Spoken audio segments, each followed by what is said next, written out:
Hello, and welcome to my ePortfolio guided tour. This ePortfolio is my graduating project for the Masters of Educational Technology program at the University of British Columbia. This short video will serve as an introduction to my ePortfolio and give you an idea of what's contained within it. In an article published in 2006, Jones, Cavalier, and Flanagan call on educators to teach our students to be digitally savvy, but that requires that we are also digitally savvy. Many of the technical requirements have been tough throughout this degree, and with the construction of this ePortfolio, it was no different. I struggled with many of these assignments. I'm a product of my generation. I'm in my late 40s, and I faced a steep learning curve through this program. When I started my degree, I had no idea what the graduating project would look like. Frankly, when I started this course in my portfolio, I still had no idea of what I was doing, let alone what my theme would be. What I did know was my overarching questions or guiding questions that I've had in mind throughout my UBC courses. More on these later. Let's take a look at the actual ePortfolio.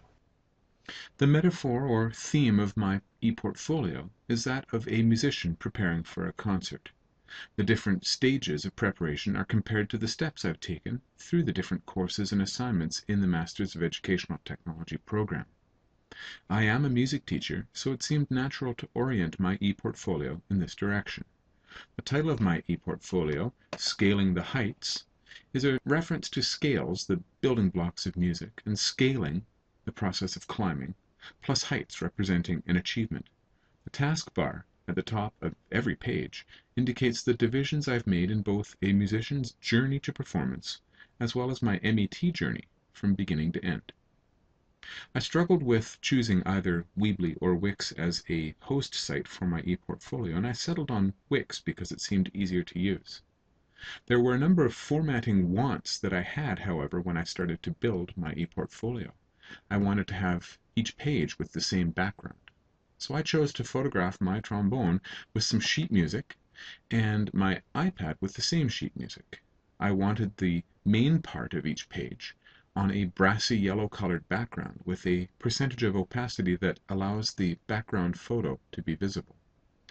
And I wanted a motivational quote on each page. I also wanted photographs on every page. Let's start with the home page. The home page contains a brief bio about me and a picture, and also discusses the rationale for my ePortfolio. It also discusses my ePortfolio theme in more depth, as well as looking at the ePortfolio audience. I have also included a YouTube clip of Tchaikovsky's Fourth Symphony, which is the piece of music I am currently preparing for. The inclusion of this clip is not just for my web audience's entertainment. Rather, it represents the completion of my current musical journey, just as the ePortfolio represents the conclusion of my formal postgraduate studies. The second page, called Reflection, looks back at past practice and performance. I examine my reasons for pursuing a master's degree in technology, which include my approach to teaching was stuck in the past. I needed to refresh my educational goals and approaches in pedagogy, and my students were far outpacing me in technology. I needed to make sure that my instructional practices were more relevant for my students. The artifact that I've chosen for this page is my application to the MET program, highlighting my past experience and a desire for a refreshed outlook in my classroom based around technology. The third page of my ePortfolio, Getting Started, examines my guiding questions. One question: how can I effectively use technology in the music classroom? This question stuck with me through all 10 courses at UBC, and likely will still be a guiding question for my future. The other question: is there a correlation between success in music and success in academics? I was able to answer this after only one course. My research in eTech 500, Research Methodology in Education, pointed to a lot of research that's been done in this area with measurable results. No single paper was earth-shattering, but when taken as a whole, the research into this field points to definite causative links between success in music and success in academics. The next two pages are practice and more practice.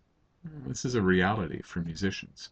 We spend a lot of time alone practicing our craft. It's not unusual for professional musicians to play 2 to 3 hours a day. In my ePortfolio, these 2 pages contain the bulk of the work I did in my MET experience in exploring ways to use technology in the music classroom.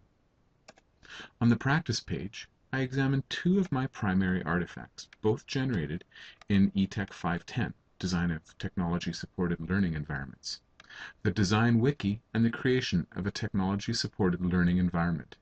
In the wiki, I explored many uses of technology in the music class, and in the other assignment, I designed and created with a partner a website for beginning guitar students to use and practice chords and strumming and songwriting.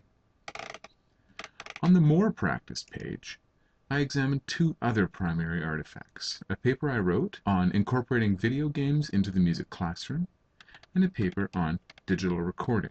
These assignments afforded me the opportunity to actually do these things in my classroom.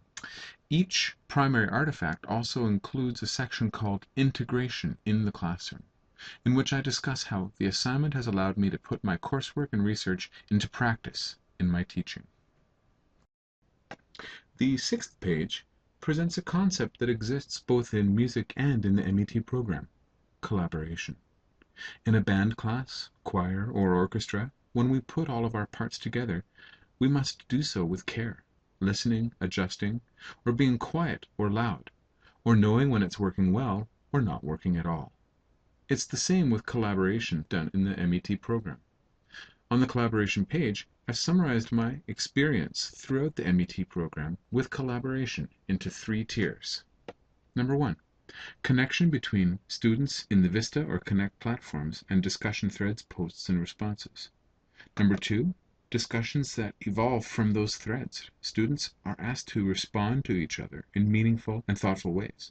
It's here that students formulate their ideas, accommodate and adjust their viewpoints, and arrive at a more consensus-like position. And 3, on the highest tier, participation in the forum's creation and editing of shared documents, peer editing, and group projects. I collaborated with my peers and instructors in every single course during my MET journey. It's made a huge impact on my progress, and I believe that collaborative learning works well from a young age through to graduate studies. On the collaboration page, I spend some time looking at the different sources and papers that made an impact on me in eTech 530 Constructivist Strategies for E-Learning. Much of the content I have presented on this page is from my notes made during the Constructivist Strategies class. This class was probably the single most significant to my everyday teaching practices, and it's for that reason that I include this material in my ePortfolio. It relates back to 2 of my primary rationale for actually writing the ePortfolio. Represents a set of positions and beliefs that are philosophical, technological, and academic in nature, and that give me a focus for future exploration and scholarly investigation. And a presentation of learning theories and frameworks that directly impact my daily teaching practice. The 7th page is another exercise in collaboration, as well as a rubric for assessment of the ePortfolio. It represents collaborative work done with classmates in eTech 590 in the construction of a rubric for the assessment of ePortfolios. We all contributed and discussed this rubric, and therefore I feel it's a valid assessment tool for my own ePortfolio. This also fits well with my metaphor. Just as a musical performance has an audience gauging the performance, so too does our portfolio.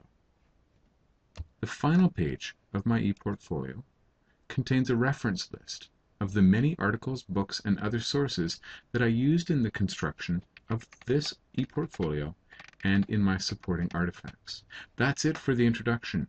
Now enjoy Scaling the Heights.